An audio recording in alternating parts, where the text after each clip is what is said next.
sore semua. Salam, Om Swastiastu, salam kebajikan, dan salam sejahtera untuk kita semua. Yang kami hormati Bapak Dr. Muhammad Wahyudi, MM, MKom, MPD, selaku Rektor Universitas Bina Sarana Informatika. Yang kami hormati Bapak Suharyanto, MKom, selaku Wakil Rektor 2 Bidang Akademik Universitas Bina Sarana Informatika. Yang kami hormati Ibu Dr. Ani Wijayanti, SE, MMM, MPAR, CHE, selaku Dekan Fakultas Ekonomi dan Bisnis Universitas Bina Sarana Informatika. Yang kami hormati Bapak Syamsul Bahri, MM, MKom, selaku Ketua Prodi Akuntansi Universitas Bina Sarana Informatika. Yang kami hormati Bapak Atrino Dimaiza Putra, SE, MAK, selaku Pembina Himpunan Mahasiswa Akuntansi Universitas Bina Sarana Informatika. Yang kami hormati Kak Karunia Putri Gustami, selaku Ketua Umum Himpunan Mahasiswa Akuntansi Universitas Bina Sarana Informatika. Yang kami hormati Pak Arnanda, selaku Ketua Pelaksana acara talkshow yang kita selenggarakan pada hari ini. Yang kami hormati teman-teman panitia yang telah bekerja sama dalam pelaksanaan acara hari ini. Dan yang kami hormati Ibu Tri Indah Estiani, SEMM, selaku narasumber kita pada hari ini. Dan kita tidak lupa juga yang kami hormati kepada para peserta talkshow yang sudah menyempatkan hadir pada acara hari ini. Perkenalkan, saya Bilal Said Sungkar, selaku pembawa acara yang akan memandu acara talkshow ini sampai dengan selesai. Sebelum memulai kegiatan pada hari ini, izinkan saya untuk membacakan susunan acara sebagai berikut. Yang pertama, pembukaan. Yang kedua, laporan ketua pelaksana yang akan disampaikan oleh Kak Arnanda. Yang ketiga adalah sambutan-sambutan. Yang keempat, pemaparan materi oleh narasumber. Yang kelima, sesi tanya jawab bersama narasumber. Yang keenam adalah penyerahan sertifikat kepada narasumber. Yang ketujuh adalah sesi foto bersama. Dan yang terakhir adalah penutupan. Acara talkshow ini diadakan oleh Himpunan Mahasiswa Akuntansi Universitas Bina Sarana Informatika atau biasa dikenal dengan HIMAKU UBSI. Talkshow ini mengusung tema BESTI, Bincang Ekonomi Syariah with Syamsul Bahri dan Tri Indah Estiani. Memasuki agenda kedua, yaitu laporan ketua pelaksana yang akan disampaikan langsung oleh Kak Arnanda. Kepada Kak Arnanda, kami persilahkan.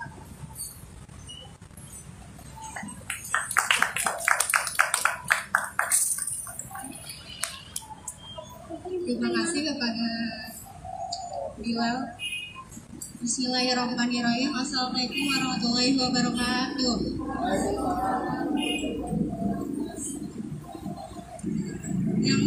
Yang saya hormati Bapak Syamsul Bahri, Pak Atri, dan Ibu Tri Indah Estiani. Alhamdulillah, segala puji bagi Allah yang telah memberikan hikmat, kesehatan, dan kesempatan sehingga kita bisa berkumpul pada hari ini di acara Pasar Takjil Ramadan. Sebelumnya, perkenalkan, nama saya Arnanda Muda Aisyah. Saya selaku Ketua Panitia pada hari ini mengucapkan banyak terima kasih kepada tamu undangan yang sempat hadir. Tanpa kehadiran kalian, acara ini tidak berarti. Dan saya juga berterima kasih banyak kepada segenap anggota panitia yang telah bertugas dari kemarin demi kelancaran acara pada hari ini. Tanpa kerja keras kalian, acara ini tidak akan berjalan dengan hadir. Hadirin semua yang kami hormati, acara Pasta Ramadan ini terdiri dari berbagai macam, yaitu ada talkshow yang bertema BESTI, yaitu Bincang Ekonomi Syariah with Pak Syamsul Bahri dan Ibu Tri Indah Estianti. Ada juga Bazar Ramadan dan berbagi takjil, dan juga ada bukber bersama HIMAKU 2021, 22, dan 23. Acara pada hari ini bertujuan untuk menyambut kemuliaan dan keberkahan di bulan suci Ramadan. Kami berharap juga dengan berlangsungnya acara pada hari ini membuat kita lebih bersemangat dalam berpuasa dan beribadah lain di bulan Ramadan. Hadirin semua yang saya hormati, sebagai penutup dari sambutan ini, semoga acara pada hari ini berjalan dengan baik dan penuh keberkahan dari Allah Subhanahu wa Ta'ala. Dan semoga kita mendapatkan kemanfaatan dari acara hari ini sehingga kita bersemangat dalam beribadah di bulan suci Ramadan. Demikian yang saya sampaikan. Jika ada kata yang kurang berkenan, saya mohon maaf. Kepada Allah saya mohon ampun. Saya akhiri. Wassalamualaikum warahmatullahi wabarakatuh. Saya kembalikan lagi pada MC. Baik, Kak Nada, terima kasih atas laporannya. Baik, untuk agenda selanjutnya yaitu sambutan-sambutan. Untuk sambutan pertama akan disampaikan oleh pembina Himpunan Mahasiswa Akuntansi Universitas Bina Sarana Informatika, yaitu Bapak Atrino Dimeiza Putra, SE MAK. Kepada beliau kami persilahkan.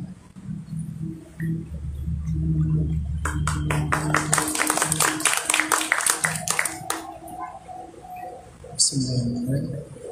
Assalamualaikum warahmatullahi wabarakatuh.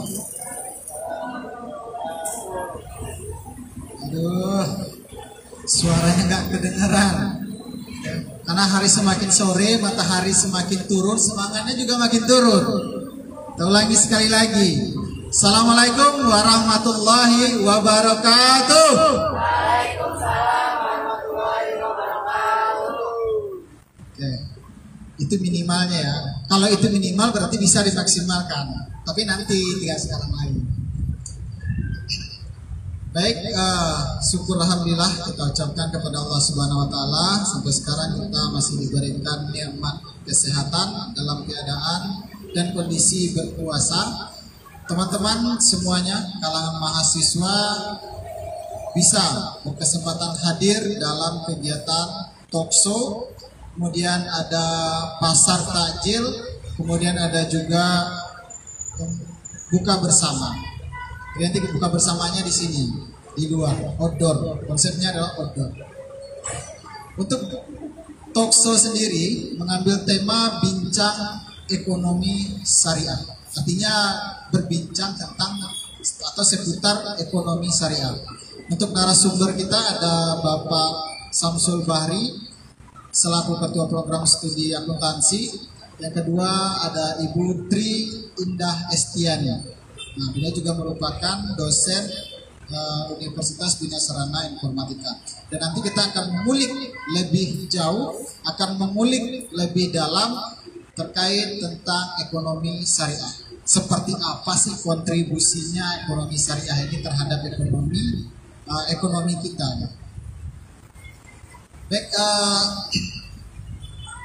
yang sama-sama kita hormati yaitu Bapak Rektor Universitas Bina Sarana Informatika, Bapak Ibu Dekan di lingkungan Universitas Bina Sarana Informatika, dan yang sama-sama kita hormati Bapak Ketua Program Studi Akuntansi, Bapak Samsul Bahri MKOM yang saat ini sudah bersama kita sekaligus sebagai narasumber kita pada sore hari ini. Yang terhormat Ibu Tri Indah Estiani selaku narasumber dua kita pada sore hari ini yang telah hadir bersama kita dan telah menyempatkan waktunya. Kemudian yang saya banggakan teman-teman mahasiswa yang mana berkesempatan hadir pada sore hari ini, meskipun sebenarnya sekarang adalah hari libur mahasiswa. Dan di sini pun mungkin mahasiswa kuliah itu hanya sampai pukul 13.00. Tapi teman-teman masih ingin menggali ilmu lebih besar, menggali ilmu lebih banyak, terutama tentang ekonomi syariah pada talkshow kali ini. Baik, saya mengucapkan terima kasih kepada panitia yang telah sukses menjalankan kegiatan ini.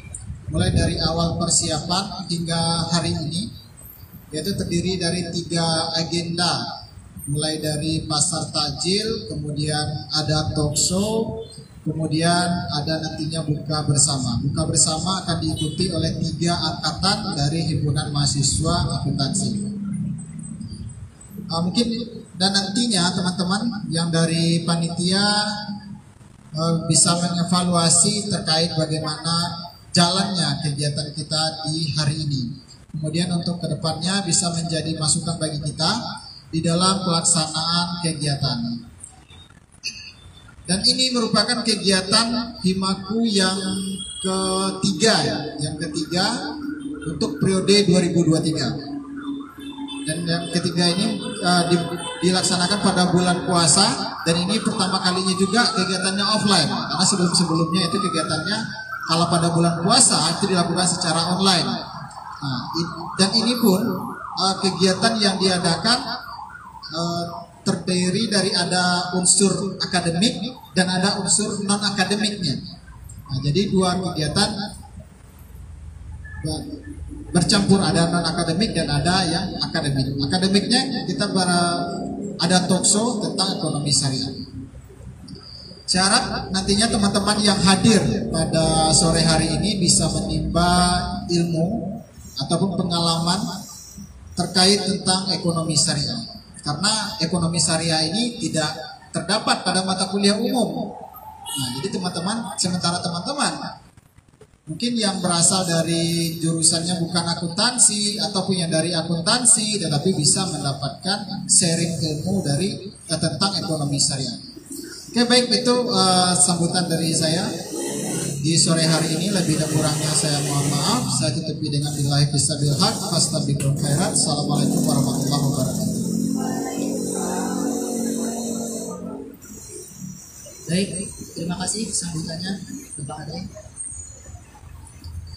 Sambutan kedua, yaitu sambutan terakhir sekaligus membuka acara pada hari ini, yang akan disampaikan oleh Bapak Syamsul Bahri, MKOM, selaku Kepala Prodi Akuntansi Universitas Bina Sarana Informatika. Kepada Bapak Syamsul Bahri, waktu dan tempat kami persilahkan.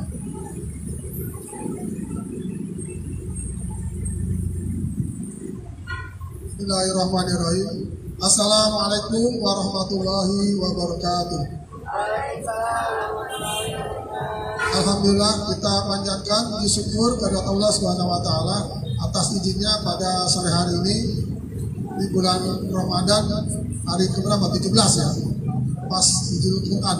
Hari ke-17 kita masih bisa melaksanakan satu aktivitas, terutama aktivitas menyambut berbuka ya, karena kita laksanakannya di sore hari dengan kegiatan yang positif ya, yaitu menimba ilmu sekaligus kita mengisi waktu kita, semoga menjadi keberkahan bagi kita semua.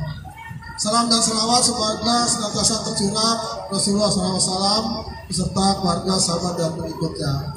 Hadirin sekalian, saya ucapkan terima kasih yang sebesar-besarnya pada pengurus Himaku yang bisa melaksanakan acara hari ini, yaitu rentetan acara dari Pasta ya, namanya Pasta Ramadan.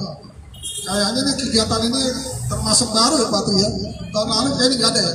Dari kegiatan Himaku yang sebelumnya ini termasuk inovasi ya, inovatif Anda dari kegiatan Himaku yang tahun-tahun lalu belum pernah ada kegiatan seperti ini. Alhamdulillah bisa menelurkan kegiatan baru yang berupa Pasta Ramadan. Mudah-mudahan kegiatan ini bisa berlanjut terus di tahun-tahun yang akan datang dan bisa ditingkatkan lagi ya kualitas kegiatannya dan juga kemarakan kegiatannya.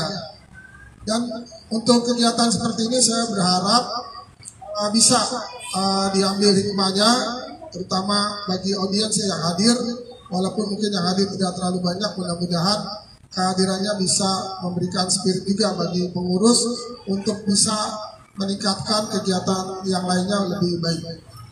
Hanya itu saja dan saya ucapkan juga terima kasih terutama nih pada narasumber.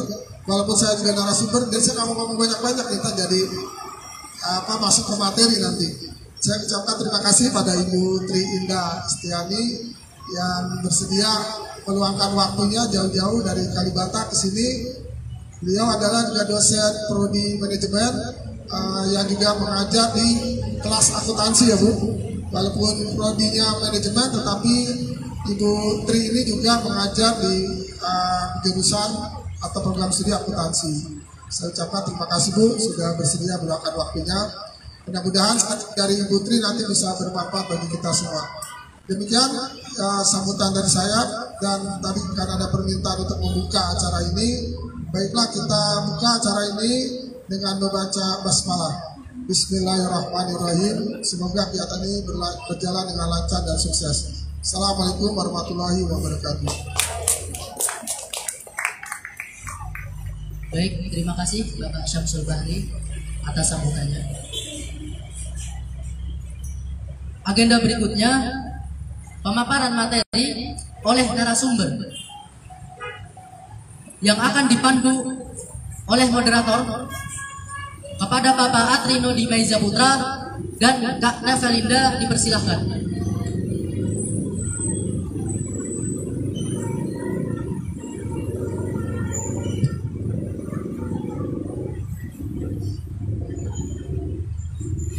Oke semuanya, Assalamualaikum warahmatullahi wabarakatuh.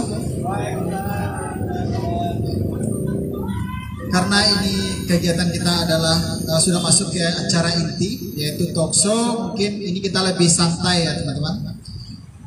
Selama talkshow ini nanti berjalan, kalau teman-teman ada pandangan, masukan, ataupun pertanyaan, silakan sambil berjalan, ini bisa, karena kita adalah konsepnya seperti talkshow. Oke, di sebelah kanan saya ini sudah ada narasumber kita, yaitu Bapak Syamsul Bahri, MKOM, dan sebentar lagi akan menyandang MAK. Jadi sudah ada 3 gelar S2-nya, MKOM, dan MAK. MAK-nya secepatnya, insya Allah 3 bulan lagi ya, sudah mendapatkan gelar MAK. Beliau merupakan ketua program studi akuntansi, baik itu S1 dan D3. Kemudian beliau sudah bekerja di Universitas BSI itu mulai dari tahun 1997 ya, 95. Artinya sudah menjalani sekitar 26 tahun di BSI, ya Pak, 28 tahun tidak waktu yang sebentar. Nah, dengan ini nanti kita bisa menimba pandangan dari ketua program studi kita terkait dengan perkembangan akuntansi ini. Kemudian yang terbaru itu ada namanya akuntansi syariah. Kemudian ada lagi akuntansi itu di dalam pandangan Islam itu seperti apa. Nah, ini kan kita lihat, nantinya akan kita bincangkan dengan narasumber kita. Kira-kira menurut pandangan beliau ini seperti apa. Ya, untuk narasumber kedua, silakan. Untuk narasumber kedua kita yaitu ada Ibu Tri Estiani, SEMM, sekaligus dosen dari UBSI. Boleh tepuk tangannya teman-teman semuanya. Terima kasih. Sudah. Karena narasumber pertama kita langsung saja ya Pak. Langsung saja. Oke. Terkait dengan tema show kita pada saat ini, yaitu di dalam pandangan Islam, mungkin kita akan meminta pengantar terlebih dahulu terhadap narasumber kita, gimana sih menurut pandangan mereka tentang akuntansi ini di dalam pandangan Islam. Apakah akuntansi ini sudah ada jauh dari sebelum-sebelumnya, atau baru muncul di baru-baru ini seiring perkembangannya ilmu pendidikan. Nah, mari kita dengarkan. Yang pertama kita dengarkan terlebih dahulu oleh ketua program studi kita, kepada Bapak Syamsul Bahri. Silakan Bapak.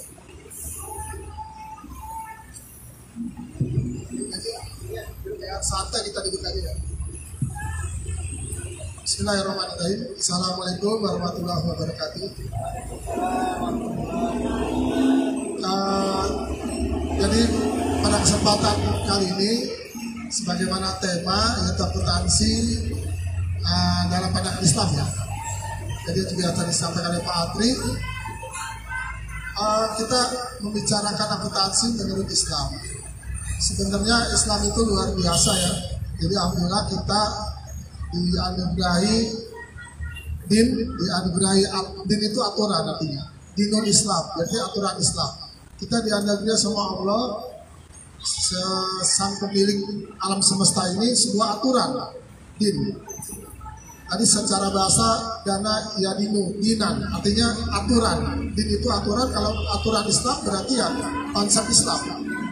Nah, di dalam konsep Islam itu ternyata menata semua aspek hidup, baik ideologi, politik, ekonomi, sosial, budaya, dan seterusnya, termasuk hankam. Nah, salah satu tadi ekonomi, makanya Islam itu punya tatanan konsep ekonomi wajar, karena Islam itu tadi aturan konsep hidup yang menata manusia dari berbagai aspek, termasuk ekonomi. Nah, bicara spesifik akuntansi, sebenarnya di Al-Quran juga sudah ada di Al-Baqarah 282 ya. Nanti dibaca itu Al-Baqarah 282, kan pada rajin baca Quran nih Ramadan ya. Nah, Al-Baqarah 282 itu panjang memang ayatnya. Situ Allah mengatakan faktuhu, catatlah. Jadi kalau kita ada urusan jual beli, urusan utang piutang, kata Allah suruh mencatat. Mencatat itu adalah bagian kegiatan dari akuntansi. Karena akuntansi apa sih? Mencatat transaksi kan. Tidak ada laporan keuangan kalau tidak ada pencatatan. Pencatatan itu awal dari kegiatan akuntansi. Mencatat transaksi namanya. Mencatat transaksi, kemudian diringkas summary ya, kemudian dibuatlah laporan keuangan. Nah, sebenarnya Islam itu kalau bicara ekonomi syariah lebih global lagi, tidak cuma sekedar akuntansinya, tapi lebih global. Karena konsepnya memang bagaimana ekonomi syariah itu bisa menjadikan rahmatan lil alamin sebagaimana Islamnya. Karena Islam itu kan rahmatan lil alamin. Bahkan Rasulullah sebenarnya sudah mengkonsep ekonomi Islam itu bukan di Madinah. Kan Rasulullah sebelum hijrah ke Madinah kan dakwanya di Mekah dulu ya. Di Mekah itu Rasulullah berdakwah selama 10 tahun, sudah menyiapkan SDM-nya itu. SDM kan SDM-nya Rasulullah, artinya pengikut Rasulullah di Mekah, sahabat-sahabat Rasulullah utama itu pada jago-jago bisnis itu. Coba sebutkan siapa orang-orang yang awal masuk Islam. Abu Bakar As-Siddiq kan? Abu Bakar As-Siddiq pedagang yang sukses. Cuma dia tidak menampakkan kekayaannya.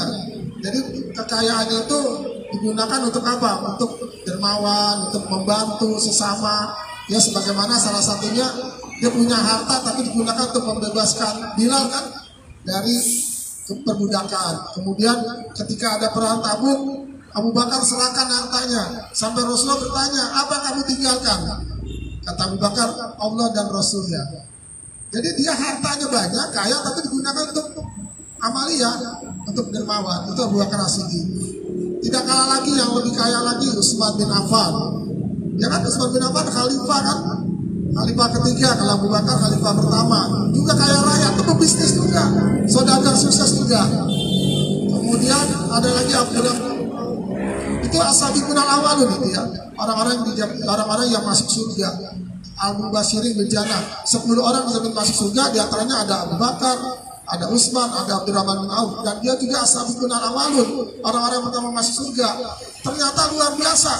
Selain dia punya jiwa, semangat jihad untuk memperjuangkan Islam, ternyata mereka itu para pebisnis, para ekonom mereka. Mereka tahu konsep tentang ekonomi. Nah, ketika hijrah di Madinah, salah satu program Rasulullah apa? Yang terkait dengan ekonomi. Siapa yang tahu? Apa salah satu konsep Rasulullah? Apa? Yang dibangun Rasulullah apa sih? Pertama kali kan masjid ya. Ada masjid Kuba kan? Sebelum bangun masjid Nabawi ada masjid Kuba tuh yang pertama Rasulullah bangun. Nah, kemudian masjid Nabawi jadi sentralnya. Rasulullah apa tuh yang terkait dengan ekonomi di Madinah? Menciptakan pasar, market. Jadi Rasulullah menciptakan pasar di Madinah, tapi orang udah disiapin duluan SDM-nya, yaitu di Mekah. Orang-orang jago-jago berbisnis udah ada semua, termasuk tadi Abdurrahman bin Auf. Bahkan Abdurrahman bin Auf itu istilahnya batu dibalikannya jadi uang. Orang yang paling gampang nyari uang. Tapi hebatnya sahabat Rasulullah, jago-jago bisnis, jago nyari uang, tapi uangnya itu tidak menjadikan apa? Abdan lil alat. Jadi tidak menjadikan uang itu sebagai saidan lil alat, tapi menjadikan abdan lil alat. Uang itu dijadikan abdan lil alat, artinya uang itu digunakan untuk mengabdi kepada Allah, bukan sebagai saidan lil alat. Jadi jangan uang itu jadi Tuhan. Kalau uang jadi Tuhan, jadilah sahidan lil alat. Nah ini yang tidak terjadi pada sahabat Rasulullah, di mana dia kaya raya tapi tidak dikendalikan oleh harta. Bahkan yang namanya Abdurrahman bin Auf yang tadi dikatakan batu aja dibalik menjadi uang, itu sepertiga hartanya digunakan untuk apa? Untuk membantu sepertiga penduduk Madinah, itu utangnya dibayarin. Yang punya utang dibayarin sama Abdurrahman bin Auf, saking kayanya seperti.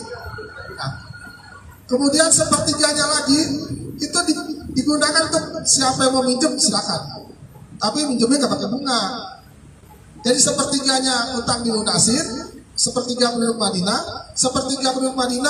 itu dipinjami uang sama Abdurrahman bin Auf. Sepertiganya lagi dikasih uang cuma-cuma. Jadi silaturahminya Abdurrahman bin Auf kalau dia silaturahmi itu ninggalin uang.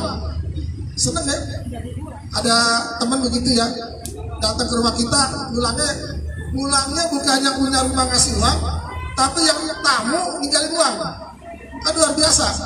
Itu Abdurrahman bin Auf, saking kayanya. Padahal waktu di Mekah dia udah kaya, ketika hijrah miskin lagi, hartanya ditinggalin.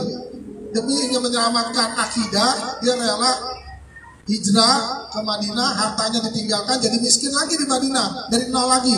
Tetapi dalam waktu singkat jadi kaya lagi. Itu luar biasa. Lagi nah, itu ya. 3 menit lagi. 3 menit lagi. Ya, jadi kesimpulannya, kalau yang namanya bicara ekonomi syariah, Islam itu sebenarnya sudah konsepnya udah lama. Tinggal prakteknya. Nah, sekarang bicara di Indonesia. Di Indonesia, kata-kata syariah pertama kali kan mulainya ketika ada bank muamalat ya. Baru dikenal namanya syariah gitu ya. Bank muamalat itu sebenarnya sudah cukup lama. Dari 1 Mei 1992 kalau nggak salah. Jadi cukup lama. Tetapi ternyata perkembangan ekonomi syariah di Indonesia itu minim, termasuk kaitan dengan perbankan. Kenapa? Karena masih 5% transaksi itu yang ada di perbankan syariah. Kebanyakan masih yang konvensional. Nah makanya sekarang ini kan banyak bank-bank konvensional juga yang menciptakan syariah kan. Karena kenapa? Potensinya apa? Potensinya penduduk Indonesia kan mayoritas Islam.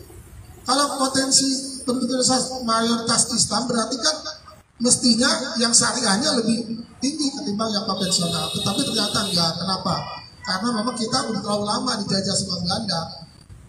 Belanda itu menggunakan konsep ekonomi kapitalis. Ya, contohnya monopoli yang sebenarnya dilarang sama Islam. Jadi banyak sekali sistem-sistem ekonomi yang bertentangan dengan Islam, tapi itu diterapkan pada masa-masa dahulu sehingga itu melekat sampai sekarang. Sekarang ini yang lebih umum di Indonesia maupun di dunia, yang lebih ngetop adalah ekonomi kapitalis, bukan ekonomi syariah.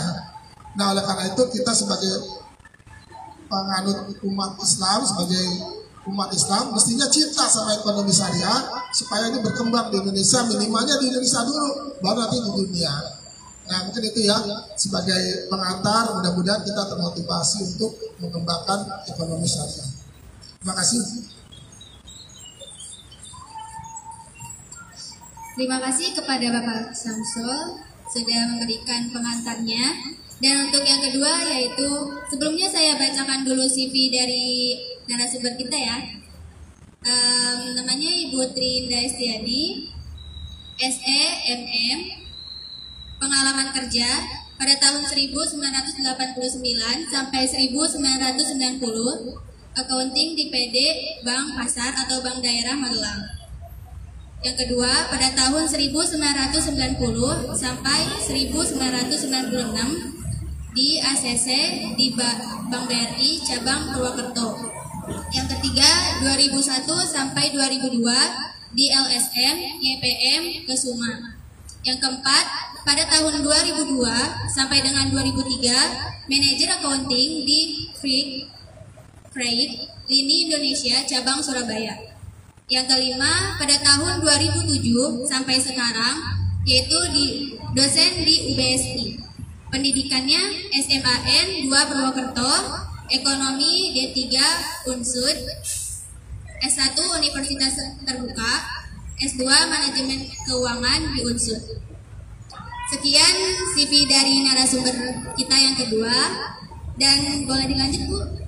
Oke, yang kedua yaitu pengantar dari narasumber kita Putri Estiani, kepadanya dipersilahkan. Assalamualaikum warahmatullahi wabarakatuh. Saya tanya tadi 95 ternyata belum lahir. Berarti rata-rata di sini umurnya berapa? 22 ya? 21. Ketuanya tadi saya tanya 21 ya. Tahu nggak umur segitu? Ya kan belum banyak dosa ya, belum ada dosa lah ya. Sedikit. Paling nyontek-nyontek kan sedikit ya. Tes nyontek sedikit lah. Mimpilah setinggi langit. Jadi yang duduk di sini itu dulu saya tanya Pak Tri, ternyata dia dulu mimpinya dosen. Kalau yang di sini enggak, karena komentar gitu. Jadi suka niru-niruin gitu loh. Jadi mimpilah setinggi langit. Jadi jangan dosen, jadi yang pemilik universitas. Setinggi langit jadi supaya ditawar. Kenapa kita kalau berdoa supaya diam-diam, supaya nggak kedengeran manusia. Coba kalau sama ini, saya mau jadi presiden, pasti diketawain kan? Tapi karena kalau nggak bakalan diketawain, nanti ditawar kok.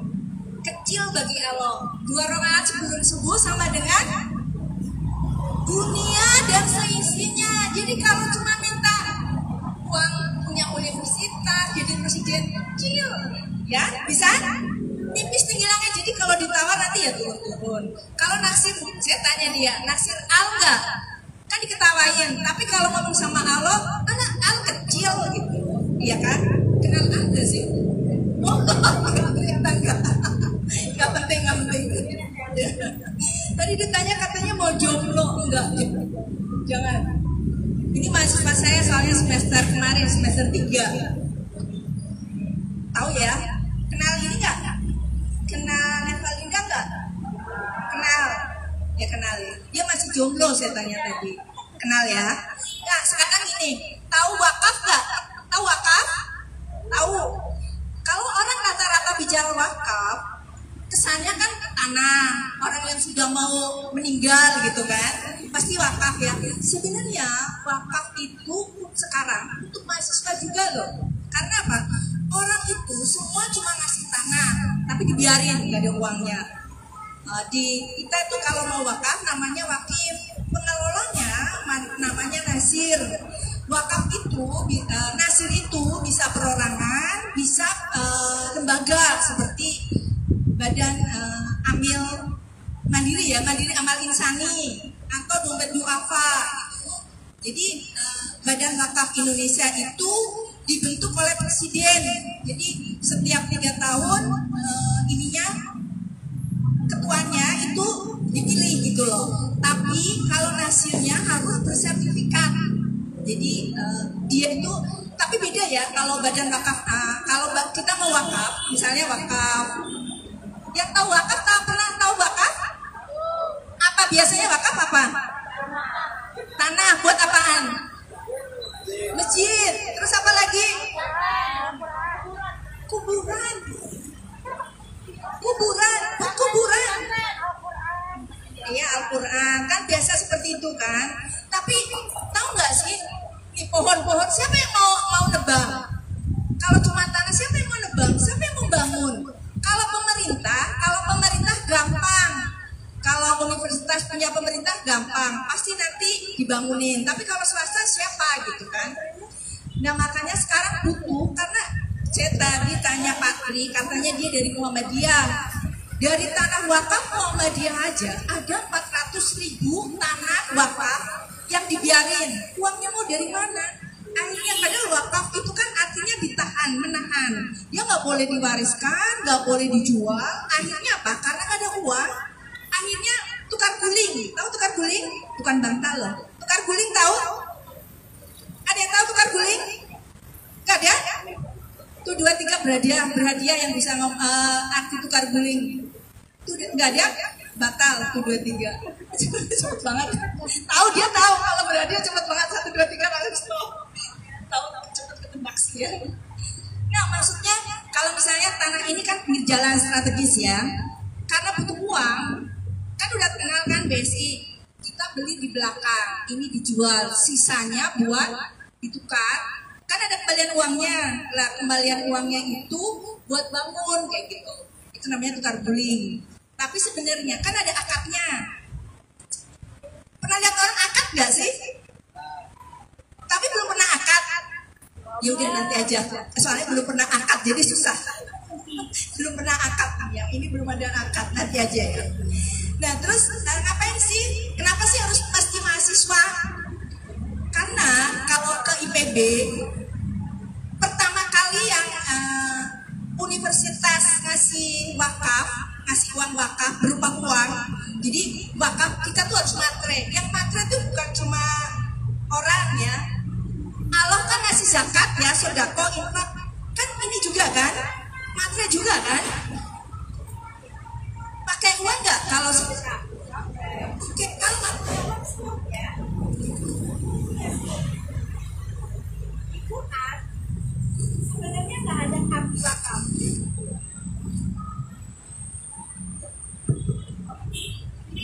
Gitu ya. Di Quran sebenarnya nggak ada arti wakaf, nggak ada. Cuma di hadis ada 3 yang kalau kita meninggal amalnya tidak terputus. Apa saja? Sedekah jariah. Terus anak soleh sudah mau mendekat. Terus ketiga ilmu yang bermanfaat. Ya, jadi sedekah jariah itu yang diartikan sebagai wakaf. Karena di Quran Al-Baqarah 267, 276, Al-Imran 92, terus Al-Hajj, terus At-Taubah 134 itu tidak menjelaskan tentang wakaf, isinya cuma zakat, infak, sedekah gitu. Kalau zakat kan biasa ya, itu wajib kayak gitu. Terus kenapa kita mesti zakat wakaf? Untuk mahasiswa ya kan, karena tadi dibilang uangnya kurang. Nah terus bagaimana sih supaya orang kan maunya untung ya, mau rugi gak? Nggak mau, maunya untung kan. Akhirnya dibentuklah sukuk. Tahu sukuk? Bukan sukuk belakang, suku Batok. Tahu ada yang orang Jawa? Suku Batok lain bukan? Nggak tahu ya, bukan orang Jawa ya. Itu harus kalau suku, tahu SBN? Anak akuntansi loh. SBN tahu? Angkatnya 2 menit lagi ya Ibu. Oh 2 menit ya, oke. SBN kan kita kalau misalnya beli itu sukuk itu ada ini ya, ada apa namanya? Kita sukuk itu dari pemerintah ya, surat berharga negara ya. Jadi kita tuh bisa sukuk yang diinfakkan boleh bunganya aja. Jadi mulai dari 1 miliar sampai 5 miliar. Di sukuk itu syariah ya, syariah negara. Jadi dibandingkan kalau kita punya uang 500 juta di sukuk dapatnya 2,6 juta. Tapi kalau kita di tabungan konvensional 5 miliar itu cuma dapat 2,6 juta. Tapi kalau deposito itu 3%. Jadi kalau di sukuk itu 6,2 untuk jangka waktu 3 tahun, tenor 3 tahun ya. Kalau yang 5 tahun 6,40. Itu nanti yang mengelola adalah kementerian, tapi kita belinya lewat perbankan atau sekuritas. Jadi nanti yang diwakafkan apanya? Bunganya aja, hasilnya aja gitu loh. Boleh semuanya boleh, kan jangka waktunya 3 tahun dan 5 tahun, minimal 1 juta dan maksimum 5 miliar gitu loh. Jadi mau pilih yang mana? Jadi sebenarnya menguntungkan syariah daripada konvensional gitu. Bisa? Ya, sudah. Ada pertanyaan? Ada yang mau enggak? Ada yang mau apa? Ada yang betul gitu loh.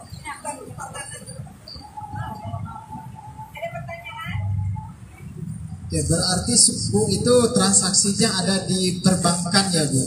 Ya, jadi kita kalau misalnya mau beli tiket suku, kalau tiket suku untuk sertakan suku, kita punya aplikasi ya. Kalau yang punya Bank Mandiri ada aplikasi Bank Mandiri? Livin ya, bukan Livin. Nanti ada investasi, itu kemarin ditutup tanggal 29 Maret ya. Tapi yang Mei nanti mau buka lagi. Jadi nanti begitu mau Mei itu buka Livin, kan ada investasi. Tekan investasi, nanti kita daftar ya, didaftar. Terus nanti kita pilih mau yang tenor berapa, 3 tahun atau 5 tahun, uangnya berapa gitu loh. Nah nanti isi uangnya berapa. Nanti Livin itu akan terhubung dengan Kementerian Keuangan, akunnya Kementerian Keuangan. Jadi agak lama. Kemarin saya coba dari ISA, suku baru dilihat baru bisa. Jadi mungkin antri atau karena mungkin ini ya, saya udah mepet gitu loh. Pas tanggal 10 jam 10 kan itu padahal sudah malam gitu loh. Jadi sebelum pagi saya masih tanggal 9-nya, itu 29 ya, saya 28-nya gitu. Jadi mungkin udah mepet gitu. Jadi kan banyak. Ternyata saya lihat cepet banget loh. Uang triliunan ternyata orang kaya itu banyak. Itu tadinya saya tinggal yang di Mandiri itu tinggal segini triliun gitu loh. Begitu udah mau penutupan cuma tinggal berapa miliar gitu loh. Cepet banget ya. Itu yang melalui Bank Mandiri, belum lagi melalui bank lain atau sekuritas seperti sekuritas Mandiri, sekuritas Dohana Sekuritas gitu ya, BNI Sekuritas, Negara Sekuritas kayak gitu. Jadi ada banyak gitu loh. Itu masing-masing kan ada poinnya. Tapi nanti kita akan dibayar per bulannya dan uangnya tetap. Terus buat apaan sih sama pemerintah? Sama pemerintah buat bangun tol. Lihat di tol ada di mana-mana. Apakah menguntungkan? Ya ada yang untung, ada yang tidak gitu loh. Tapi daripada pemerintah mau utang juga bunganya besar, kalau keluar kan juga susah gitu kan. Terus sama orang-orang yang kekeh konvensional nggak mau syariah, akhirnya cepet gitu kan. Kemarin bisa menyerap hanya hitungan hari menyerap 20 triliun loh, nggak tahu uang dari mana mereka. 20 triliun nolnya banyak. Ya kalau level ini sih sedikit banyak ya, tapi kecil bagi Allah kecil. Mimpinya triliunan ya. Iya. Ya.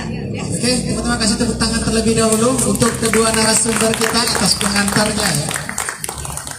Berarti sesuai yang disampaikan oleh narasumber kita yang pertama, kalau akuntansi dari pandangan atau perspektif Islam itu sudah ada jauh sebelumnya di masa manusia modern sekarang, pada masa Nabi Rasulullah terdahulu.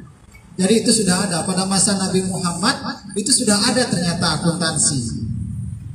Bahkan di dalam Al-Quran tadi ya Pak, di dalam surat Al-Baqarah ayat 1882.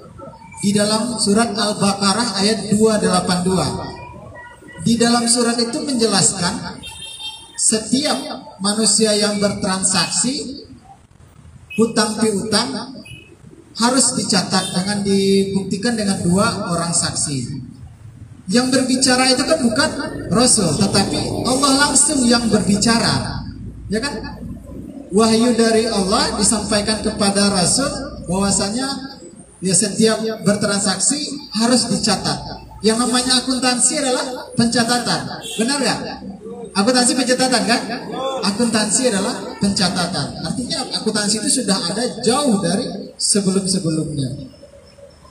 Nah, di sini kita akan melihat kembali kira-kira nih gimana pandangan dari narasumber kita, karena kan untuk transaksi dari ekonomi syariah itu adanya di lembaga keuangan syariah seperti tadi disampaikan oleh narasumber kedua kita, seperti sukuk wakaf itu terdapat di lembaga keuangan syariah. Nah, kira-kira dari lembaga keuangan syariah atau lembaga keuangan Islam ini bagaimana kontribusinya terhadap pembangunan ekonomi kita? Karena percuma juga kan ada lembaga keuangan syariah tetapi tidak mendongkrak dari pertumbuhan ekonomi gitu. Nah, mungkin pertama kita lihat dulu pendapat dari Bapak Samsul selaku narasumber kita. Kira-kira menurut Bapak Samsul bagaimana pandangannya terhadap adanya lembaga keuangan syariah, koperasi syariah, perbankan syariah? Bahkan sekarang ada lagi pinjaman online yang berbasis syariah juga. Ini perlu kita kulik juga teman-teman. Kita kulik juga ya. Nah, kira-kira bagaimana menurut pandangan narasumber kita terkait hal itu gitu, terhadap pembangunan nasional, pembangunan ekonomi nasional kita? Silakan Bapak. Ya, jadi dari yang tadi disampaikan Pak Andri terkait dengan ada nggak sih kontribusi gitu ya lembaga keuangan syariah atau perbankan syariah dan lain-lainnya terhadap pembangunan nasional. Kalau kontribusi itu ada ya, cuman mungkin masih kalah gitu ya dengan yang konvensional. Kenapa? Karena yang tadi saya sudah sampaikan, sebenarnya potensinya mestinya besar dan sejatinya syariah itu mestinya menjadi rahmatan lil alamin. Artinya bukan cuma umat Islam aja, umat non-muslim pun harusnya merasakan manfaat syariah, termasuk masalah ekonomi, termasuk masalah keuangan. Jadi keuangan syariah, ekonomi syariah itu manfaatnya bukan cuma orang muslim, tetapi juga non-muslim. Ya terbukti kan ada juga kan yang non-muslim juga menjadi nasabahnya perbankan syariah. Nah kenapa? Anda tahu ada manfaat di sana gitu.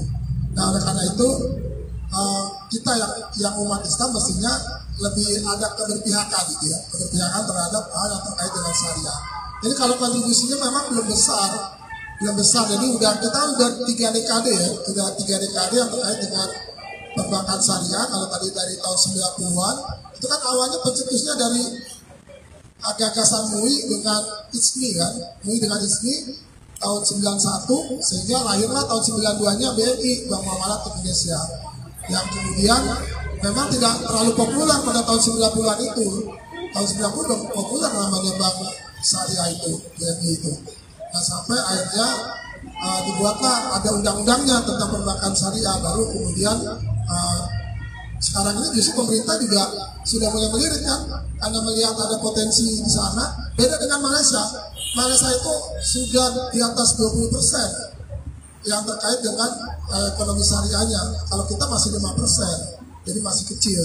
Nah sementara kalau Malaysia yang memang sama-sama mayoritas umat Islam ya penduduknya, tetapi Malaysia lebih maju, ternyata sudah di atas 20%. Nah kalau di Indonesia masih 5%-an. Yang sebenarnya kita secara kuantitas kita lebih ini kan nomor 1 di dunia kan, karena 85% penduduk Indonesia adalah Muslim dan jumlahnya Indonesia adalah 4 urutan tertinggi kan penduduk terbanyak di dunia. Dia setelah Cina, Amerika, India, Indonesia. Artinya kalau penduduk Indonesia itu 277 juta sekarang, 85%-nya berapa coba? Di atas 200 juta lebih kan. Nah itu luar biasa kan potensi itu kalau itu membangun sebuah tatanan ekonomi syariah gitu.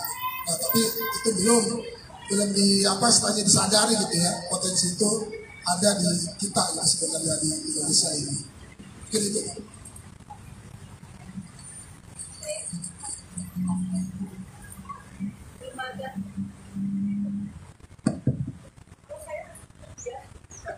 Kalau saya langsung meninggal. Lembaga keuangan itu kan ada 2 ya. Jadi lembaga keuangan bank dan non bank. Kalau yang lembaga keuangan bank otomatis ya, ada yang syariah, ada yang non syariah. Sebenarnya pemerintah itu ada 2 sisi. Jadi makanya kemarin Bank Syariah Indonesia ikut-ikut nama kita ya, BSI ya. Itu sebenarnya 51% itu pemiliknya adalah Bank Syariah. Dulu kan Bank Syariah Mandiri, tapi kan belum keburu merger. Bank Syariah Indonesia sudah merger ya. Jadi adanya Bank Syariah BRIS ya. Di sahamnya udah terlanjur go public, Bank Rakyat Indonesia Syariah, masuk BRI dan Masuk BNI dan Mandiri. Siapa pemiliknya? Sebenarnya waktu itu Bank Mandiri Syariah juga mau go public, tapi sudah baru merger. Jadi pemilik dari Bank Syariah Indonesia itu 51% adalah Bank Mandiri, 15% BRI, dan 23% BNI. Jadi sebenarnya itu cuma pemisahan aja, karena kan ada yang ngotot harus syariah, kalau enggak gitu ya.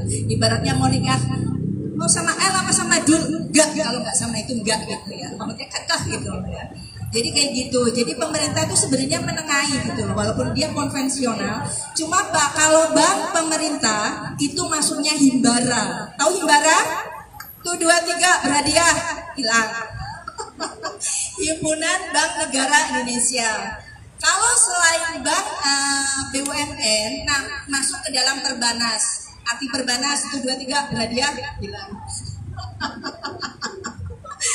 Sepetan sih aja itu. Perbanas, tahu Perbanas? Persatuan Bank-Bank, dan makanya ada STI Perbanas ya. Itu sebenarnya yang buat adalah bank-bank swasta nasional. Ya, jadi kayak gitu ya. Cuma perbankan juga dibagi lagi, walaupun syariah dan non syariah ada dibagi lagi. Jadi bank umum sama BPR. Jadi kalau bank umum atau bank devisa, bank umum itu nggak bisa nggak bisa. Tapi sekarang semua udah bank devisa lah, bisa falas gitu loh. Kalau BPR itu pemiliknya Pemda.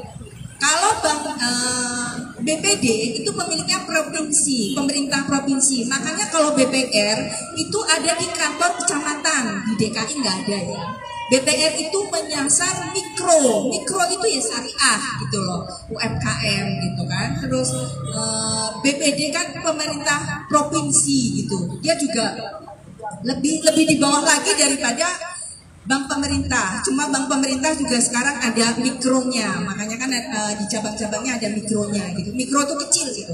Tahu mikro tuh kecil, nggak kelihatan gitu. Maksudnya bukan nggak kelihatan, tapi dalam jumlah yang lebih kecil gitu. Tapi 50 miliar pun masih mikro ya. Terus kalau non perbankan itu ada, kalau syariah ada yang punya emas ada. Emas batangan ada. Emas batangan antam, ada yang punya emas batangan antam. Zaman Nabi itu keuangannya adalah dinar dan dirham, ya kan? Dinar itu emas. 1 dinar itu ada berapa? Di antam ada ondol-ondol loh. Dinar itu ondol-ondol, bukan kertas ya. 4,25 gram. 1 gram emas antam berapa? Tuh 2, 3. 1.100.000. Jadi kalau 4,25 ada 4 juta berapa? 4 juta sekian ya. Jadi kita bisa beli, kalau kita mau beli, kalau kredit boleh daripada handphone, kreditnya kemana? Beli kreditnya kemana? Ke bank syariah. Jadi bedanya bank syariah dan bank konvensional, kita bisa beli emas, kredit emas di bank syariah, tapi di bank konvensional nggak bisa gitu loh. Jadi bedanya seperti itu. Karena emas mau lamaran nggak? Mau dilamar? Nanti pakai emas batangan ya. Soalnya itu dijual dimanapun laku. Antam itu 24 karat. Kalau emas kalau nggak ada suratnya, kalau di toko-toko emas itu kan nggak mau ya. Tapi kalau antam tetap. Tahu kantor antam di mana? Kita mau beli antam di mana? 23 lewat. Tanya Mbak Google ya nanti ya. Habisnya ini anak Jakarta tapi nggak tahu antam di mana, belinya di mana nggak tahu. Pokoknya cari bank syariah aja nanti ada. Tapi apakah bank syariah itu kalau nggak bayar dibiarin karena cuma bagi hasil? No. Ke toilet aja bayar, ya. Jadi kalaupun nggak bayar, dia sampai daftar hitam. Tahu daftar hitam? Yang baju-baju hitam. Ke daftar. Jadi kalau kita misalnya akad kreditnya sekarang ya, sekarang harus sudah jatuh tempo. Tapi sampai jatuh tempo belum lunas, 3 bulan berikutnya dimasukkan DH1. DH1 itu daftar hitam 1. Kemudian daftar 3 bulan belum lunas lagi, namanya daftar hitam 2. 3 bulan belum lunas lagi, daftar hitam 3. Jadi nanti kalau pacaran ketiga aja ya, habis itu nikah ya. Kalau sampai daftar hitam 3 tidak bayar, itu dilelang. Kemana? Bakal mau urusan. Kemana? Kementerian Keuangan. Kalau zaman dulu namanya BUPLN, Badan Urusan Piutang dan Lelang Negara. Sekarang ganti DJKN atau KPKNL. Artinya apa? 2 3 hilang. Google ya. Pokoknya dilelang. Nanti kan dilelang ya, dipanggil nih, terbuka. Ya siapa? Misalnya bukan Nevalda, bukan ya. Ini misalnya rumah. Ini harganya, ini misalnya BSI. Ini harganya misalnya 100 miliar. Siapa yang mau 100 miliar? Gitu. Oh saya gitu. Terus nanti ada. Nah nanti kalau misalnya ini udah laku, ada yang pemenangnya. Nanti sisanya untuk bayar utangnya. Sisanya kemana? Kalau ada sisanya dikembalikan ke yang punya pinjaman yang tadi belum lunas. Jadi nanti kalau meninggal nggak dikejar-kejar. Tapi kalau bagaimana kalau dia meninggal tapi belum lunas, tenang, nggak usah. Siapa yang punya utang agar menghubungi keluarga, nggak penting. Karena nanti lunas lewat Askrindo, Asuransi Kredit Indonesia. Itu sekarang terhubung dengan AFG, Indonesia Financial Group. Jadi di Indonesia Financial Group itu ada 10 holding BUMN. Ada siapa? Udah habis? Nambahnya udah. Sudah? Terima kasih Ibu Tri Yastiani. Kan tadi kita ngebahas tentang suku wakaf ya. Untuk suku wakaf sendiri itu ada batas investasinya nggak sih Bu untuk kita gitu? Iya betul. Kalau wakaf, kalau 1 juta, kalau hanya hasilnya saja, minimal 3 juta. Tapi kalau sama pokoknya minimal 1 juta gitu, saya. Jadi ada yang punya uang 1 juta atau 3 juta, bunganya aja bisa, ya. Nanti bisa dikasihkan ke BWI-nya bisa, kantornya ada di mana? Basnas juga ada. Terus Mandiri Amal Insani juga ada. Banyak nanti wakaf mau disalurkan kemana? Begitu Bu.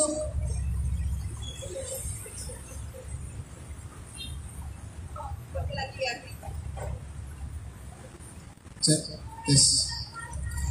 Tadi Ibu juga mengatakan tentang investasi terkait emas Ibu ya. Karena memang pada zaman dahulu, di zaman Nabi, apalagi di Arab itu mata uangnya dinar sama dirham. Nah, dan pada zaman dulu itu mungkin uang kertas ya seperti yang kita gunakan sekarang ini mungkin belum ada ya. Karena memang kalau secara syariah itu memang orang bertransaksi itu dengan menggunakan emas pada zaman dulu ya gitu. Nah kalau investasi dengan emas kemudian ada dengan suku, di sini beda investasinya dari mana ya? Mungkin bisa diberikan pandangan menurut Ibu, nanti mungkin dilanjut sama Bapak Samsul. Perbedaannya, iya. Heran ya, pengalaman saya beli emas batangan sekarang 1 juta 100 ya, berarti berapa kali lipat? 3 kali lipat ya.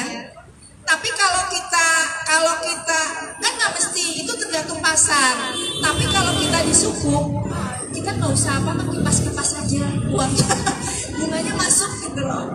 Itu bunganya tetap dan kita aman. Beda kalau di saham ya, bisa berubah-ubah. Kalau bunga berarti nggak syariah dong jadinya begitu.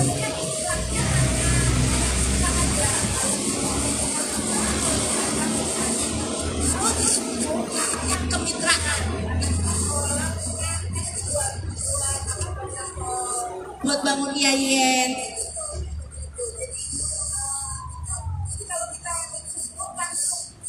Telah berpartisipasi kepada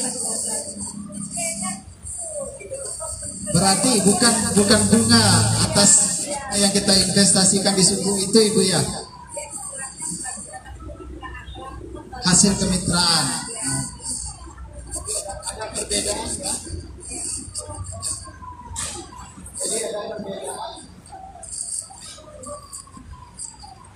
Cek tes. Jadi ada perbedaan ya, kalau di konvensional disebut mungkin pendapatan itu disebut dengan bunga, tetapi kalau di sukuk syariah ini jadi tidak dinyatakan dia sebagai pendapatan bunga, tapi sebagai pendapatan atas kemitraan, karena kita menanamkan investasi kita dalam bentuk sukuk. Ya, jadi negara kan mengelola dari dana kita itu, bisa dibangunkan ke jalan tol, tadi seperti contohnya Bu ya, dibangun ke jalan tol, rel kereta. Nah, jadi dari hasil itu atas kemitraan kita bersama pemerintah, kita mendapatkan imbal hasil dari mitra tersebut. Terima kasih Ibu Tri atas penjelasannya. Kalau menurut Bapak Samsul gimana kira-kira Pak?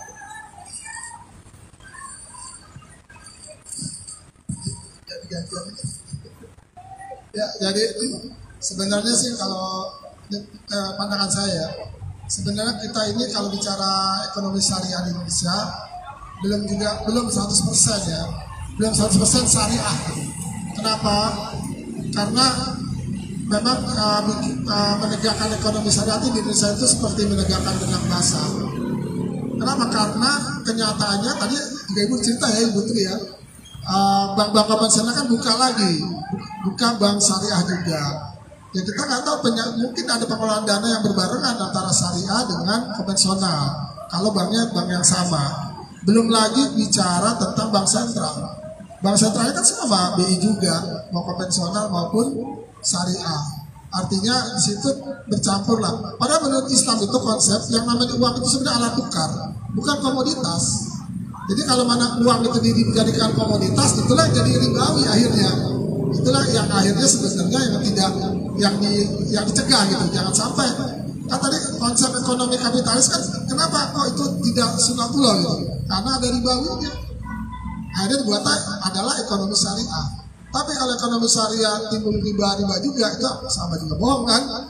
Nah, oleh karena itu sebenarnya yang benar itu uang itu hanya alat tukar, bukan dijadikan komoditas. Karena jual beli uang kan nggak boleh sebenarnya. Nah, itu nggak boleh jadi komoditas. Nah, tapi kalau pemodalan bagaimana? Boleh.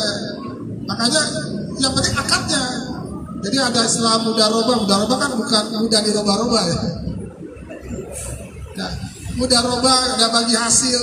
Kan dia boleh kita nanam uang modal udah dipastikan tuh untung gitu. Pasti untung, sehingga kan akhirnya si pengelola, apalagi kalau pengelolanya kan sebenarnya kita lemah di sektor real.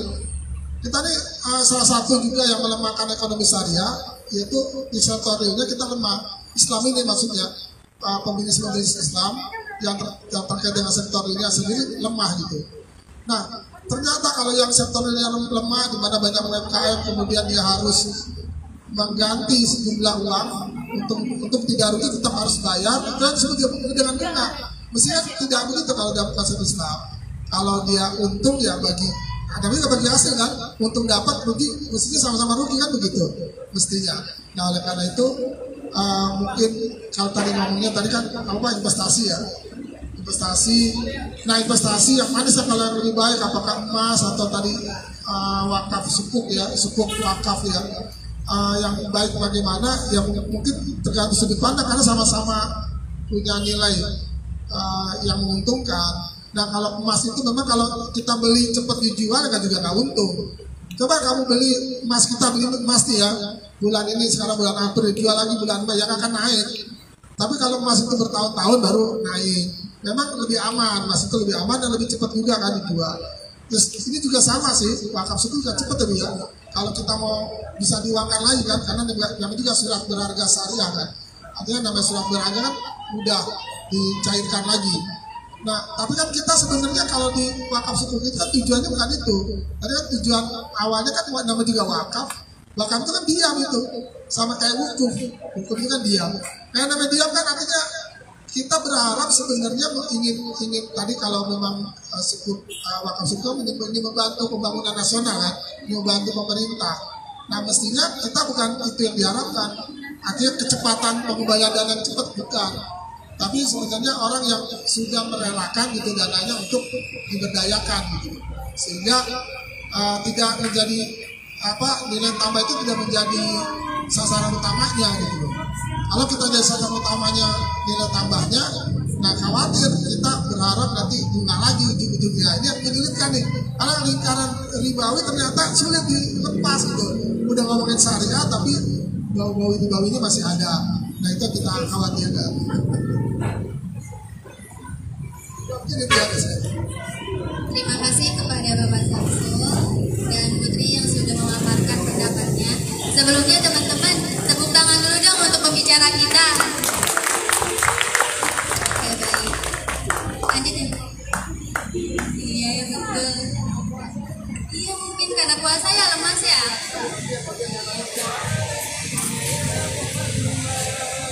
Boleh lanjut? Lanjut ya. Kan di lembaga syariah itu menghindari riba.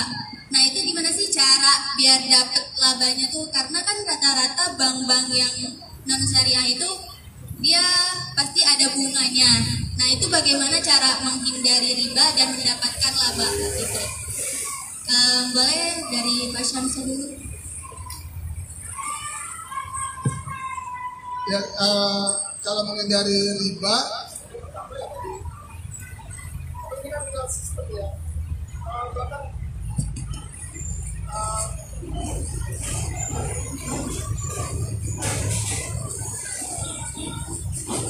ya memang kita dilematis ya kalau ngomongin ekonomi syariah. Kalau kita sendiri tidak menginginkan sistem syariah. Kalau kita maunya ekonomi syariah, mestinya kita cinta dulu sama syariahnya gitu. Cinta dulu dengan aturan Islamnya, cinta dulu dengan nilai Islamnya, dengan sistem Islamnya. Nah kalau kita juga nggak cinta, akhirnya setengah-setengah memang. Tapi ya daripada nggak ada gitu ya, daripada kita dijajah terus sama kapitalis, udahlah nggak apa-apa. Ekonomi syariah kita masih belajar terus gitu ya. Masih ya kan karena sosialisasinya juga kan nggak gencar ya tentang syariah ini gitu. Nah kalau ngomongin riba gitu ya, menghindari riba, tadi kalau sebenarnya kalau terkait dengan perbankan syariah yang sebenarnya itu harusnya sudah bisa gitu meninggalkan riba. Cuman kadang-kadang karena sulit menghitung, karena ini pengalaman teman saya juga yang bekerja gitu ya di perbankan syariah, itu ternyata kembali juga. Akhirnya kenapa ditentukan di awal keuntungannya? Kan mesti nggak boleh dong, kalau itu kan di akhir namanya untung, usaha dulu baru untungnya tahuan ya. Mestinya itu makanya tadi ada penasihat mudah dirubah gitu ya. Mestinya katanya kalau misalnya tadi ada bagi hasilnya itu kan mestinya ketahuannya setelah usaha kan, udah usaha bagi hasil, tapi persentase doang kan yang harusnya diketahui.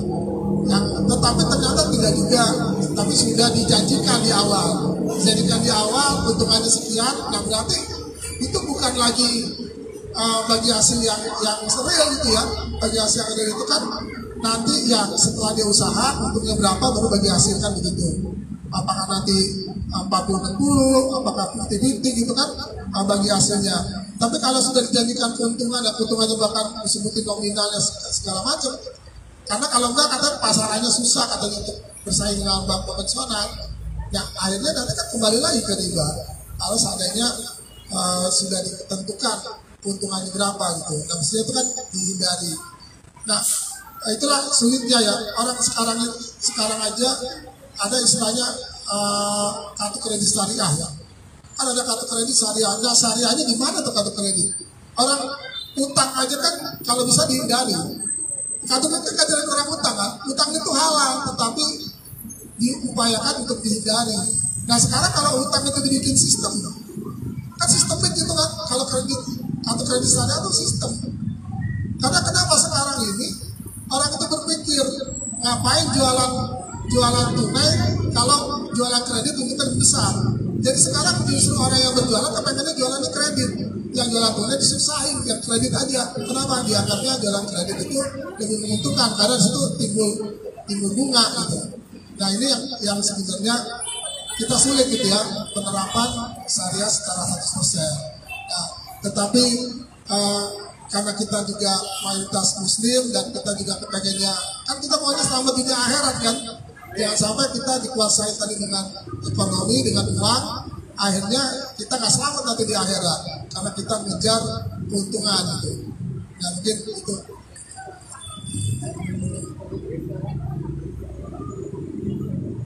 Kalau bank syariah, pengalaman saya pinjam mas, kan ibu utang.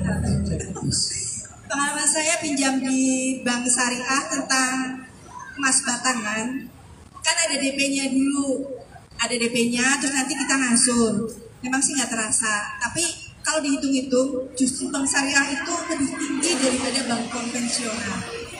Terus mahal banget loh, sama suami saya bilang mahal banget, biarin kan ngelarisi gitu sih.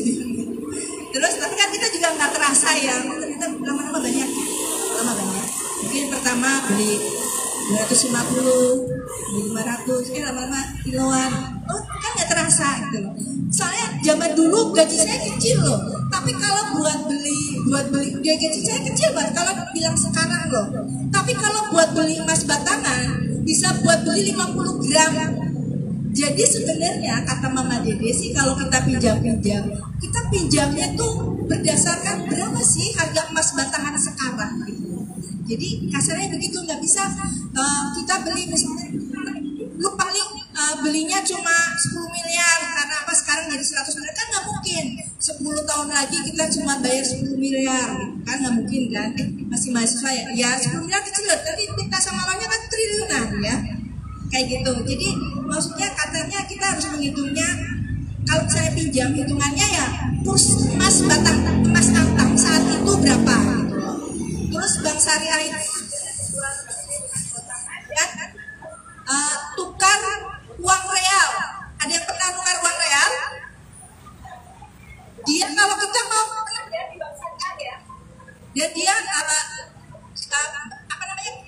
Bukan hanya ini ya 50-an atau ratusan, tapi sampai yang 5 real, 10 real, 20 real pun ada. Jadi satu tangkap gitu loh. Keuntungannya sebenarnya kecil, tapi orang Indonesia kan banyak banget yang umroh dan haji ya. Setiap saat ada loh, banget gitu loh. Jadi saya juga bingung. Terus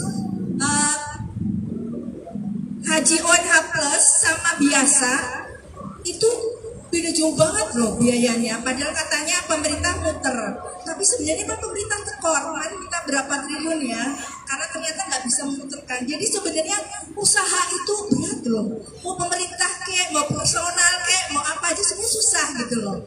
Jadi sebenarnya nggak bisa kayak misalnya nanti bisa haji kok dengan uang sekian. Padahal tahu nggak kalau haji furoda paling murah kursnya 400 juta. Padahal kita ONH plus, ONH biasa 50 ya, mau 75 aja diprotes. Pemerintah kalau diprotes sedikit kan langsung ketakutan, nggak berani lagi gitu kan. Diprotes DPR takut gitu kan. Padahal kalau ONH plus kita ngantri 6 tahun ya, 5 tahun, 200 jutaan lah sekitaran itu. Kalau itu yang termurah, kalau kita ikutnya maktur ya nggak boleh. Maktur zaman saya dulu 2018 aja udah 500 juta. Saya cuma 200 loh saat itu. Nah kalau yang ONH plus cuma 40 sampai 40 kayaknya loh. Kan jauh banget loh. Jadi kayaknya pemerintah menekan dari sana sih, sebenarnya dia rugi gitu loh sebenarnya kalau pemerintah loh. Mau usaha apapun batu sebenarnya tol. Pernah lewat tol becak kayu? Itu sepi banget ya, sepi banget ya. Itu modalnya 3,7 triliun loh. Kalau sama pembebasan 5 triliun. Yang lewat kan hanya 1-2 mobil ya, sepi banget. Tahu singkatan apa? Becak kayu? 1, 2, 3 lewat bisa. lewat. Jadi keutamaan dari situ. Cuman kalau dilihat ya, asetnya Bank Syariah Indonesia itu 300,1 triliun, tapi keuntungannya 4 triliun. Artinya dia keuntungan dari aset cuma 1,5%. Sementara Bank Mandiri itu asetnya 1.999,99 triliun. Keuntungannya 41 triliun, artinya dia keuntungannya 2,5%. Sebenarnya kan kecil banget gitu loh. Kalau misalnya masalah hitung-hitungan gitu loh, hitung-hitungan sampai sejauh itu gitu loh. Makanya kalau Bank Syariah rugi kemana?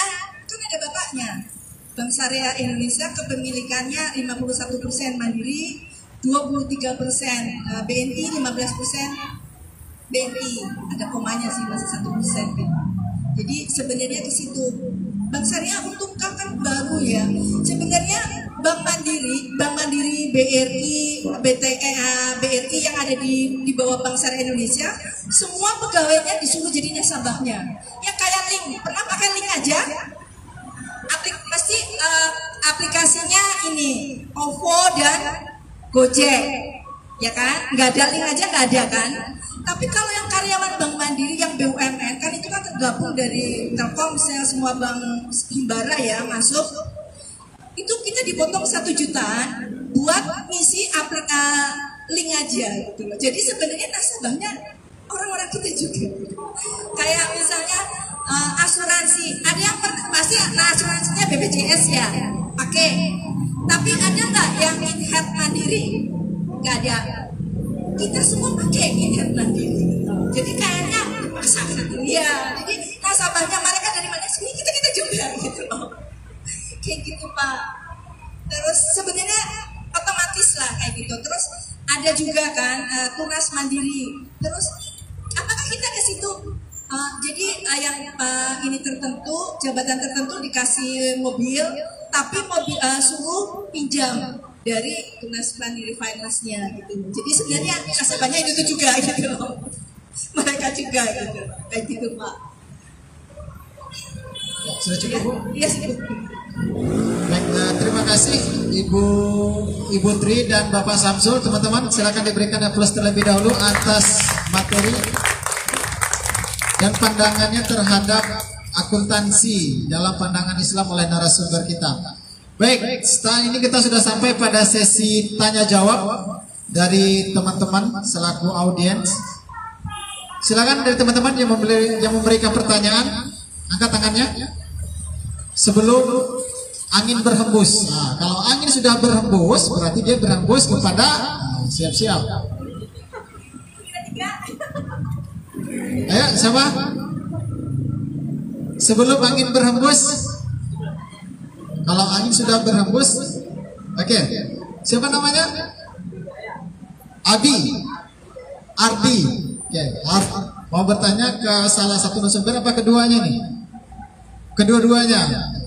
Kira-kira tema tentang apa kira-kira? Oh, jadi koperasi haram, oke. Bisa diberikan gambaran dulu ya terkait pertanyaannya. Saya kan kerja di koperasi ya, bagian. Assalamualaikum warahmatullahi wabarakatuh.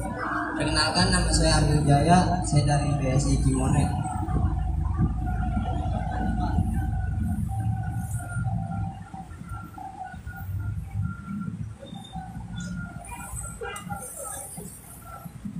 Cek.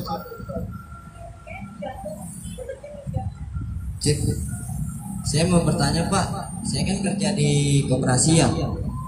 Nah, sistem gajinya itu kita itu digaji dari uang nasabahnya itu haram apa enggak ya? Kerjaan saya itu. Oke, jadi begini Pak, Ardi ini dia bekerja.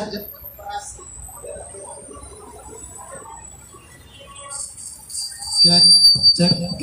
Kemudian untuk gajinya, karena dia bekerja, dia juga mengeluarkan tenaga, keringatnya, jerih payahnya, tetapi dia digaji.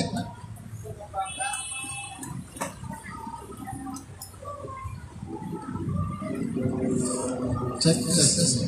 Jadi dia digaji dari pengembangan dana nasabah di koperasi tersebut. Nah, ini tergolong riba kah atau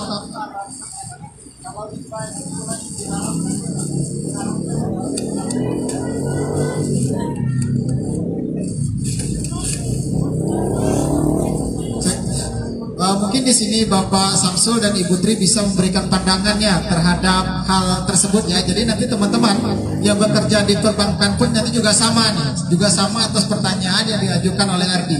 Silakan Pak. Makasih pertanyaannya Ardi Hidayat ya. Ardi Hidayat. Jadi kalau ini koperasi ya, koperasi simpan pinjam berarti ya. Koperasinya bukan koperasi syariah ya. Koperasinya apa? Bergerak di bidang apa? simpan pinjam. Tapi koperasi umum ya bergerak di simpan pinjam.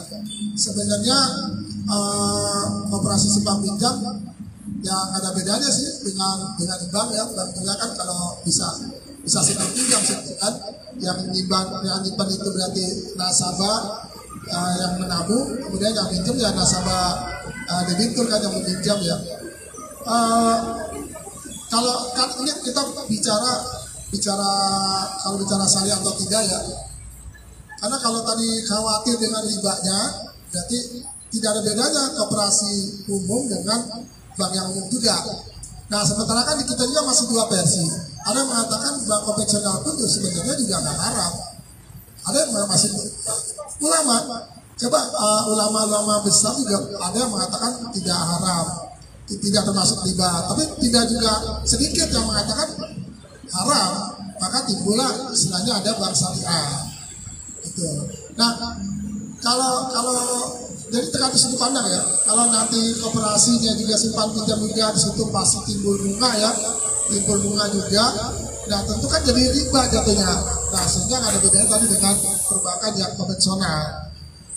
Bahkan ada orang yang sampai berani, nggak mau saya kerja di bank konvensional di keluar gitu kerja, karena khawatir makan uang riba. Nah itu kalau memang udah pemahamannya sudah sampai sana, sudah sampai ke tingkat sana gitu, sehingga akhirnya dia misalnya cari kerjanya di bank syariah. Nah pada bank syariah tadi adalah bank syariah yang juga punya perbankan konvensional. Jadi kalau apa bedanya kerja di bank mandiri yang konvensional dengan bank syariah mandiri? Uangnya juga sama-sama dari mandiri juga kan, yang kelola bank mandiri juga kan. Nah sebenarnya sama juga. Nah memang kita juga sekarang ini kalau bicara syariah memang yang murni itu yang tadi kita dilema, yang saya katakan dilema. Saya akan menampilkan ya, itu dilema. Kalau kita mau idealis, ya memang sulit, kita keluar aja gitu ya. Kalau nggak mau menjadi koperasi, nggak mau bersentuhan dengan bank konvensional. Sekarang siapa nggak mau bersentuhan? Kita bayar tol juga pakainya e-money, kita pakainya juga e-tol, ya kita pakainya Pres ya, ada Plit kan, itu BCA juga punya. Coba, saya nggak bisa kemana-mana dong kalau saya mengatakan bank konvensional itu haram, mestinya kan semua yang terkait dengan produknya haram semua dong. Ya termasuk tadi, ya e-tolnya, e-money-nya. Nah, sampai ke sana belum, ternyata juga enggak. Ada yang mengharamkan itu mungkin masih menggunakan itu, masih juga menggunakan GoPay, menggunakan ya OVO dan segala macam ya. Jadi itulah dilemanya karena belum kita menerapkan sistem Islamnya. Kalau sistem Islam tidak ditegakkan, memang sulit untuk menegakkan ekonomi yang syariah. Jadi kan ekonomi syariah itu muncul. Nah itu tadi saya sebenarnya tadi menceritakan tentang Rasulullah, itu kan tadi kesiapan sistem dulu. Jadi Rasulullah itu membangun sistemnya dulu di Madinah setelah SDM disiapkan di Mekah. SDM udah di Mekah disiapkan, baru di Madinah sistem syariahnya itu diterapkan. Karena SDM udah siap. Nah kalau di kita kan tidak begitu. Ya tidak bisa, mungkin saat ini belum bisa menerapkan itu. Nah karena belum bisa menerapkan seperti itu ya, akhirnya adalah dua versi yang mengatakan riba dan tidak riba. Ya, mungkin itu ya. Sehingga nanti pemahaman kita maunya pilih yang mana gitu ya. Saya juga nggak bisa menginginkan pemahaman saya sama dengan kamu gitu ya, dengan Anda. Harus begini gitu. Ya, ini ada pandangan aja, ada pandangan yang mengatakan riba dan tidak. Ya, karena kalau yang riba konsisten ya dia harus tinggalkan semua. Gitu. Ini bunyi, kita nanti akan terbagi jadi 73 golongan. Jadi kalau cuma pro dan kontra di mana-mana pun ada. Jadi kalau yang diyakininya memang yakin sendiri, kalau memang diyakininya bilang enggak, ya tinggalkan. Kalau dia bilangnya enggak, ya ikutin. Terserah diri sendiri aja. Cuma dimanapun bekerja tetap ada kayak gitunya gitu. Ada ya agak-agak begituan banyak gitu loh. Jadi tapi kita semua itu nanti masuk surganya ada ibarat kayak gini ya. Ada seorang ahli ibadah 500 tahun sama Allah bilang gini, kamu masuk surga dengan rahmat Allah gitu. Tapi dia nggak terima, Allah nggak mungkin orang saya 500 tahun tanpa maksiat kok. Oke, kalau kamu bilang begitu, tapi ternyata ditimbang dia tetap masuk neraka. Jadi kita masuk surganya dengan rahmat Allah. Jadi kalau bilang pro dan kontra, karena di setiap tempat ada kayak gitunya, lebih baik berdoa sama Allah supaya selalu dikasih rahmat gitu. Kalau memang yang diyakininya memang enggak, ya ikutin apa kata hati. Kalau nggak pasti nggak percaya kan ada 2 rakaat ya. Kalau tidak yakin, sholat apa namanya? Kalau ada 2 pilihan, iya atau tidak? Istiharo ya. Tapi yang saya bilang ada 73 golongan, nanti akan terpecah semuanya. Dan itu yang diibaratkan 500 tahun ibadah seperti itu. Jadi itu aja sih. Jadi kalau mau pro dan kontra, pemerintah kita kan bukan negara Islam. Jadi dia berdiri di tengah-tengah ya. Nggak bisa bela sana sini di tengah-tengah gitu. Kalau yang mau ngikut yang syariah silahkan, non syariah silahkan. Mau yang percaya pinjam-pinjam seperti itu silahkan, kayak gitu aja. Soalnya itu perdebatan yang tidak akan ada akhir dari zaman dahulu kala. Ya, itu aja. Dipaksa. Bagaimana Kan susah lagi. Susah lagi, makanya banyak orang pisah itu banyak banget. Terima kasih sebelumnya kepada Mas Ardi ya yang sudah bertanya, dan terima kasih juga kepada narasumber kita Putri dan Pak Syamsul. Tepuk tangannya dong teman-teman, boleh? Oke. Untuk kesimpulannya, jadi ekonomi syariah itu sudah ada sejak lama, dan untuk sistem hasil lembaga keuangan syariah itu dengan bagi hasil dan tentunya menggunakan akad yang sering digunakan dalam kontrak dan perjanjian bank syariah dengan nasabahnya. Dikarenakan waktu juga sudah menunjukkan 17.11, jadi kami akhiri dan kami alihkan lagi kepada MC kami, Bilal, dipersilahkan.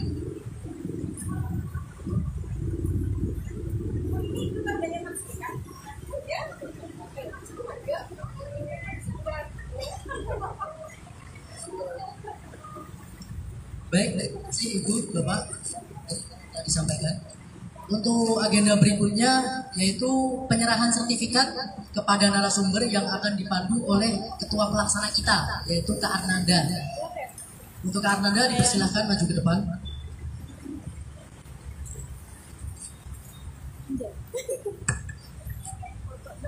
Baik. Foto juga. Foto juga. Awas, awas, awas.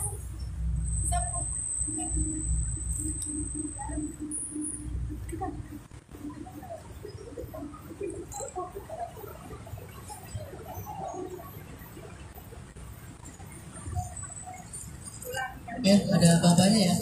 Bentar. Ngomong dong. Yang buru-buru. Satu. Oke, 1, 2, 3. Tiga dong. Berdua Kak. 3. 1, 2, 3. Oke, siap. Terima kasih. Dan 1. Oke. 1, 2, belum. Oke. 1, 2, 3. Sekali lagi. 1, 2, 3. Oke, terima kasih. Bebas. 1. 1, 2, 3. Oke. Satu. Ya. Oke. Gak usah diaba-aba ya. Takutnya mic-nya rekam. 1, 2. Lagi mau. 1, 2. Oke, terima kasih. Ya, untuk semua peserta diharapkan maju ke depan untuk sesi foto bersama.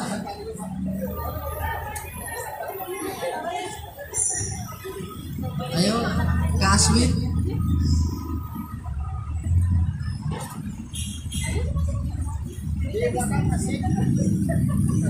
Oke, belakang. Bapak.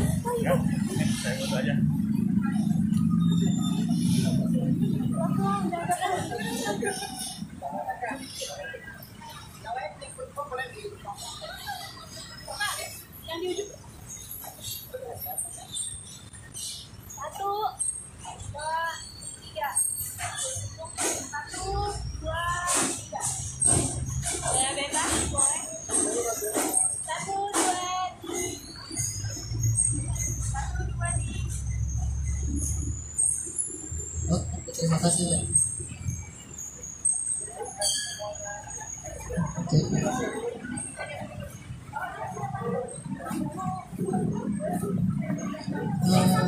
Hadir sampailah kita di penghujung acara, yaitu sebelumnya saya berterima kasih kepada Bapak Syamsul Bahri, Bapak Atrino Dimaiza Putra yang telah hadir pada kegiatan talkshow ini, dan saya juga berterima kasih kepada Ibu Tri Indah Estiani selaku narasumber, dan juga saya berterima kasih kepada seluruh panitia serta para peserta pada kegiatan talkshow ini, karena tanpa adanya kalian acara ini tidak akan berjalan dengan baik. Untuk menutup acara kita pada hari ini, marilah kita bersama-sama melafalkan lafaz hamdalah alhamdulillahirabbil alamin. Baiklah, akhirul kalam saya ucapkan wassalamualaikum warahmatullahi wabarakatuh.